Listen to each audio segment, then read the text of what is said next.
Hi everyone, welcome to quick revision 360. భారత రాజ్యాంగ ముఖ్య లక్షణాలు, salient features of the Indian constitution అని చెప్పేసి మన రాజ్యాంగం యొక్క తత్వమును తెలియజేసే లక్షణాల గురించి మనము ఇందులో తెలుసుకుంటాం. సో ఈ టాపిక్ నుంచి మనకు 1-2 క్వశ్చన్స్ అనేటువంటివి ఎగ్జామ్లో అడుగుతారు.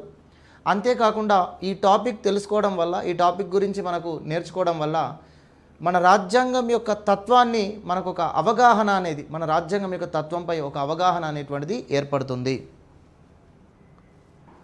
సో ఇక్కడ భారత రాజ్యాంగం యొక్క ముఖ్య లక్షణాలలో మొదటిది సుదీర్ఘమైనటువంటి అతిపెద్ద లిఖిత రాజ్యాంగం. భారత రాజ్యాంగం అనేటువంటిది ఒక సుదీర్ఘమైనటువంటి అతిపెద్ద లిఖిత రాజ్యాంగము అని చెప్పేసి అంటున్నాం. ఏంటిది అంటే ప్రపంచంలోనే భారత రాజ్యాంగము అతిపెద్ద లిఖిత రాజ్యాంగం మరియు సుదీర్ఘమైన రాజ్యాంగం అనే పదం ఉపయోగిస్తున్నాం. ఐవర్ జెన్నింగ్స్ అనేటువంటి వ్యక్తి భారత రాజ్యాంగమును సుదీర్ఘమైన రాజ్యాంగంగా పేర్కొనడం జరిగింది. భారత రాజ్యాంగము ఒక సుదీర్ఘమైన రాజ్యాంగము అన్నాడు. ఎందుకంటే ఈ రాజ్యాంగము 2 సంవత్సరాల 11 నెలల 18 రోజులలో పూర్తి చేసినటువంటిది అని మనకు తెలుసు. అది రాజ్యాంగ పరిషత్. కానీ రాజ్యాంగ పరిషత్ 2 సంవత్సరాల 11 నెలల 18 రోజులలో రాజ్యాంగం పూర్తి చేయడానికి కావలసిన రాజ్యాంగ నిర్మాణపరమైనటువంటి సంస్థలు, వ్యవస్థలు అనేటువంటివి బ్రిటిష్ పరిపాలన కాలంలో ఒక 50 సంవత్సరాల క్రితమే ఏర్పాటు చేయడం జరిగింది.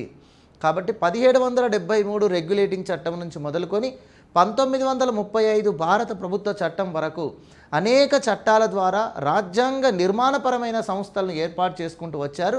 ఆ సంస్థల యొక్క అనుభవాన్నే మన రాజ్యాంగ నిర్మాణం పూర్తి చేసుకోవడానికి దోహదపడింది. అందుకే ఈ రాజ్యాంగమును మనము సుదీర్ఘమైన రాజ్యాంగం అంటున్నాం.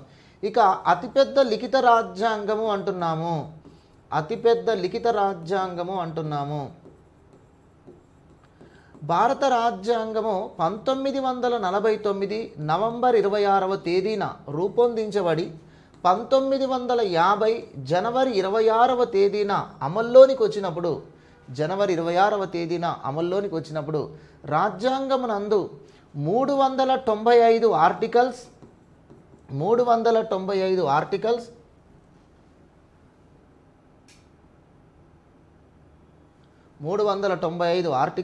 8 షెడ్యూల్స్ 22 భాగాలు ఉండేవి. 22 భాగాలుగా మన రాజ్యాంగం ఉండేది. ఆనాడు రాజ్యాంగం ఏర్పడినప్పుడు, రాజ్యాంగం అమల్లోనికి వచ్చినప్పుడు ఇంత పెద్ద రాజ్యాంగం ప్రపంచంలో ఏదీ లేదు. ఇంత ఎక్కువ నిబంధనలు కలిగినటువంటి రాజ్యాంగం ఏదీ లేదు. సో ఇప్పటికీ కూడా భారత రాజ్యాంగమే అతిపెద్ద లిఖిత రాజ్యాంగము. ఇప్పటికీ కూడా భారత రాజ్యాంగానికి 7 దశాబ్దాలలో 105 సార్లు సవరణ చేశారు. ఈ 7 దశాబ్దాలలో, భారత రాజ్యాంగం ఏర్పడిన 7 దశాబ్దాలలో మన పార్లమెంటు 105 సార్లు సవరణ చేసింది. మన పార్లమెంటు 105 సార్లు సవరణ చేసింది. సో 105 సార్లు చేసిన సవరణ తర్వాత 480కి పైగా ఆర్టికల్స్, 480కి పైగా ఆర్టికల్స్, అదేవిధంగా 12 షెడ్యూల్స్, 25 భాగాలతో భారత రాజ్యాంగం ప్రపంచంలోనే అతిపెద్ద లిఖిత రాజ్యాంగంగా ఇప్పటికీ కొనసాగుతుంది. ఇక ఇంత పెద్ద రాజ్యాంగం మరొకటి లేదు. మరియు ఇది సుదీర్ఘంగా రాయబడినటువంటి రాజ్యాంగం. ఈ రాజ్యాంగం ఏర్పడడానికి చాలా చట్టాలు, వాటి తర్వాత ఏర్పడినటువంటి నిర్మాణాత్మకమైన అనుభవంతో ఈ రాజ్యాంగం రాయబడింది. కాబట్టి ఇది సుదీర్ఘమైన అతిపెద్ద లిఖిత రాజ్యాంగము అంటున్నాము. మన తర్వాత 2వ పెద్ద లిఖిత రాజ్యాంగం నేపాల్ మధ్యంతర రాజ్యాంగం. నేపాల్ మధ్యంతర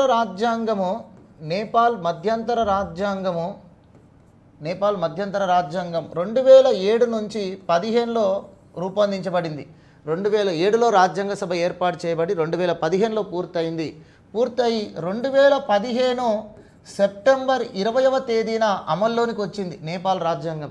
నేపాల్ రాజ్యాంగంలో 308 ఆర్టికల్స్, తర్వాత 9 షెడ్యూల్స్ 35 పార్ట్స్ అనేటువంటివి ఉన్నాయి. 35 భాగాలు, 328 ఆర్టికల్స్, 9 షెడ్యూల్స్తో రెండవ పెద్ద లిఖిత రాజ్యాంగంగా మన నేపాల్ రాజ్యాంగం ఉంది. తర్వాత మన భారత రాజ్యాంగమే. చూడండి, మన భారత రాజ్యాంగానికి నేపాల్ రాజ్యాంగానికి కూడా ఎంత వ్యత్యాసం అనేటువంటిది ఉంది. కాబట్టి ప్రపంచంలోనే అతిపెద్ద లిఖిత రాజ్యాంగం భారత రాజ్యాంగం, అతి సుదీర్ఘమైనటువంటి రాజ్యాంగంగా కూడా మనకు పేరు ఉంది. ఇక భారత రాజ్యాంగంకు చేసినటువంటి సవరణలు కనుక మనం ఒక్కసారి ఇందులో పరిశీలిస్తే, రాజ్యాంగంకు చేసినటువంటి సవరణలు 105 సార్లు చేశారు అని చెప్పేసి అన్నాం. ఈ 105 సార్లు చేసిన సవరణలో చివరి సవరణలు ఒకసారి తీసుకుంటే 105వ రాజ్యాంగ సవరణ చట్టము 2021 దేనికోసం చేశారు? రాష్ట్రాలకు బీసీ జాబితాను రూపొందించుకునే అధికారం కోసం చేశారు. రాష్ట్రాలకు బీసీ జాబితాను రూపొందించుకునే అధికారం కల్పించడం కోసం చేశారు. 104వ రాజ్యాంగ సవరణ చట్టము 2020లో ఎందుకోసం చేశారు అంటే, చట్టసభలలో ఎస్సీ ఎస్టీ రిజర్వేషన్ కాల పరిమితిని పెంచడం కోసం చేశారు. ఎస్సీ ఎస్టీ రిజర్వేషన్ కాల పరిమితిని పెంచడం కోసం చేశారు లోక్సభలో, శాసనసభల్లో. 103వ రాజ్యాంగ సవరణ చట్టము 2019 ఎందుకోసం చేశారు అంటే, ఈడబ్ల్యూఎస్ రిజర్వేషన్ కోసం, ఈడబ్ల్యూఎస్ రిజర్వేషన్ కల్పించడం కోసం ఈ అమెండ్మెంట్ చేశారు. 102వ రాజ్యాంగ సవరణ చట్టము 2018 ఈ అమెండ్మెంట్ ఎందుకు చేశారంటే, బీసీ కమిషన్ను, జాతీయ బీసీ కమిషన్కు రాజ్యాంగ హోదా కల్పించే కోసం చేసిన రాజ్యాంగ సవరణే 102వ రాజ్యాంగ సవరణ. 101వ రాజ్యాంగ సవరణ చట్టము 101వ రాజ్యాంగ సవరణ చట్టం 2016లో చేశారు. దేనికోసం చేశారు అంటే, జీఎస్టీ కోసం చేశారు. 100వ రాజ్యాంగ సవరణ చట్టము 2015లో చేశారు. దేనికోసం చేశారంటే, భారత్ బంగ్లాదేశ్ సరిహద్దుల మార్పు కోసం చేశారు. భారత్ బంగ్లాదేశ్ సరిహద్దుల మార్పు కోసం చేశారు. ఇలా మన భారత రాజ్యాంగమును పార్లమెంటు 105 సార్లు మన మౌలిక రాజ్యాంగంకు సవరణలు చేశారు. సో ఈ విధంగా ఈరోజు 480కి పైగా ఆర్టికల్స్తో, 12 షెడ్యూల్స్తో, 25 భాగాలతో ప్రపంచంలోనే అతిపెద్ద లిఖిత రాజ్యాంగంగా భారత రాజ్యాంగం కొనసాగుతుంది. ప్రపంచంలోనే అతిపెద్ద లిఖిత రాజ్యాంగమే కాదు, ఈ రాజ్యాంగం ఒక విశిష్టమైన రాజ్యాంగము అనే విషయాన్ని కూడా ఇక్కడ గుర్తుంచుకోండి. ఈ రాజ్యాంగము ఒక విశిష్టమైన రాజ్యాంగం అని కూడా అంటాము. ఎందుకంటే అనేక రాజ్యాంగాల యొక్క మౌలిక అంశాలు మన భారత రాజ్యాంగంలో ఉన్నాయి. అంతేకాకుండా మన భారత రాజ్యాంగంలో వ్యవస్థ అనేటువంటిది మన దేశానికి అనుగుణంగా, మన దేశ అవసరాలకు అనుగుణంగా ఈ రాజ్యాంగం రూపొందించబడింది. ఇది ఏ రాజ్యాంగంతో పోల్చదగినటువంటిది లేదు. ఇది ఒక విశిష్టమైనటువంటి రాజ్యాంగంగా ఉంది. ఇక తర్వాత అదృఢ రాజ్యాంగం. భారత రాజ్యాంగం యొక్క ముఖ్య లక్షణాలలో మన రాజ్యాంగమును అదృఢ రాజ్యాంగ లక్షణాల సమ్మిళితము అని చెప్పేసి అంటాం. అంటే ఏమిటి అంటే, చూడండి, ఇప్పుడు ఏ రాజ్యాంగమునైనా మనం దృఢ రాజ్యాంగము అని చెప్పాలి అంటే, రాజ్యాంగ సవరణ పద్ధతులను బట్టి, రాజ్యాంగ సవరణ పద్ధతిని బట్టి ఆ రాజ్యాంగం దృఢ రాజ్యాంగమా అదృఢ రాజ్యాంగమా అనేది మనం చెప్పగలుగుతాం. ఏ రాజ్యాంగ సవరణ పద్ధతి అయితే ప్రత్యేక మెజారిటీతో ఉంటుందో, ఏ రాజ్యాంగ సవరణ పద్ధతి, ఏ రాజ్యాంగానైతే సవరించడానికి చట్టసభ యొక్క ప్రత్యేక మెజారిటీ అవసరమో, పార్లమెంటు ప్రత్యేక మెజారిటీతో సవరణ చేసే అవకాశం ఉంటుందో, సాధారణ చట్టం చేసినంత ఈజీగా రాజ్యాంగ సవరణ చట్టం చేసే అవకాశం ఉండదో, సాధారణ చట్టం చేసిన విధంగా రాజ్యాంగ సవరణ చట్టం చేసే అవకాశం ఉండక రాజ్యాంగ సవరణ కోసం ప్రత్యేక మెజారిటీ, ప్రత్యేక పద్ధతిని కలిగి ఉంటే దాన్ని మనం దృఢ రాజ్యాంగము అంటాము. సో ఈ దృఢ రాజ్యాంగానికి ఎగ్జాంపుల్గా మనం అమెరికాను పేర్కొంటాం. ఎందుకంటే అమెరికాలో సాధారణ చట్టాలు వేరు, రాజ్యాంగ సవరణ చట్టాలు వేరు. సాధారణ చట్టాలను పార్లమెంట్ సాధారణ మెజార్టీతో చేస్తుంది, రాజ్యాంగ సవరణ చట్టాలను పార్లమెంట్ ప్రత్యేక మెజార్టీతో చేస్తుంది. కాబట్టి సాధారణ చట్టం చేసే పద్ధతిలోనే రాజ్యాంగ సవరణ చేసే అవకాశం లేకపోతే అది దృఢ రాజ్యాంగం. సో అమెరికాలో రాజ్యాంగాన్ని సవరించాలి అంటే చాలా కఠినమైన పద్ధతులు ఉన్నాయి. అమెరికా పార్లమెంటును కాంగ్రెస్ అంటారు. ఈ అమెరికా పార్లమెంటులోని రెండు సభల్లో 2/3 మెజారిటీతో సభ్యుల ఆమోదం ఉండాలి. ఈ పార్లమెంటులోని రెండు సభలలో 2/3 మెజారిటీతో సభ్యుల ఆమోదం అనేటువంటిది ఉండాలి. 2/3 మెజారిటీతో సభ్యుల ఆమోదం అనేటువంటిది ఉండాలి. ఇక అంతేకాకుండా అమెరికాలో 50 రాష్ట్రాలు ఉన్నాయి. ఈ రాష్ట్రాల శాసనసభల ఆమోదం కూడా తప్పనిసరిగా అవసరము. ఇది అమెరికా రాజ్యాంగంలో ఉన్నటువంటి అమెరికా రాజ్యాంగాన్ని సవరించడానికి ఉన్నటువంటి పద్ధతి. కాబట్టి అమెరికా రాజ్యాంగాన్ని సవరించాలి అంటే అమెరికా పార్లమెంటు ప్రత్యేక మెజారిటీతో 2 సభలు ఆమోదించాలి, మరియు 50 రాష్ట్రాల శాసనసభల ఆమోదం తప్పనిసరిగా ఉండాలి. ఏ ఒక్క శాసనసభ ఆమోదం లేకపోయినా రాజ్యాంగ సవరణ అమెరికాలో జరగదు. అందుకే అమెరికా రాజ్యాంగమును అతి దృఢ రాజ్యాంగము అని చెప్పడానికి సరి అయినది. అమెరికా రాజ్యాంగమును అతి దృఢ రాజ్యాంగం అని చెప్పడం సరి అయినది అని చెప్పొచ్చు. ఇక తర్వాత భారత రాజ్యాంగమును సవరించడానికి కొన్ని పద్ధతులు ఉన్నాయి. 368వ ఆర్టికల్ ప్రకారము పార్లమెంటు మన రాజ్యాంగాన్ని సవరిస్తుంది. ఈ సవరణ చేసేటప్పుడు పార్లమెంటులోని 2 సభలు 2/3 మెజారిటీతో ఆమోదించాలి. పార్లమెంట్లోని 2 సభలు రాజ్యాంగంలోని ఏదైనా అంశాన్ని సవరించాలి అంటే, తొలగించాలి అంటే, నూతన క్లాస్ చేర్చాలి అంటే పార్లమెంటులోని 2 సభలు 2/3 మెజారిటీతో ఆమోదించాలి. కొన్ని సందర్భాలలో రాష్ట్రాల శాసనసభలు 50% ఎబో శాసనసభల ఆమోదం కూడా కొన్ని అంశాలను సవరించాలనుకున్నప్పుడు అవసరం. కాబట్టి భారత రాజ్యాంగం దృఢ రాజ్యాంగం అని చెప్పడానికి ఇది నిదర్శనము. ఇక అదృఢ రాజ్యాంగం, భారత రాజ్యాంగం అదృఢ రాజ్యాంగమా అంటే, అదృఢ రాజ్యాంగం అంటే ఏమిటి? ఏ దేశంలోనైతే దేశ రాజ్యాంగమును ఆ దేశ చట్టసభ లేదా ఆ దేశ పార్లమెంటు ఒక సాధారణ చట్టం చేసిన విధంగా సాధారణ మెజారిటీతో రాజ్యాంగ సవరణ చట్టం చేసే అవకాశం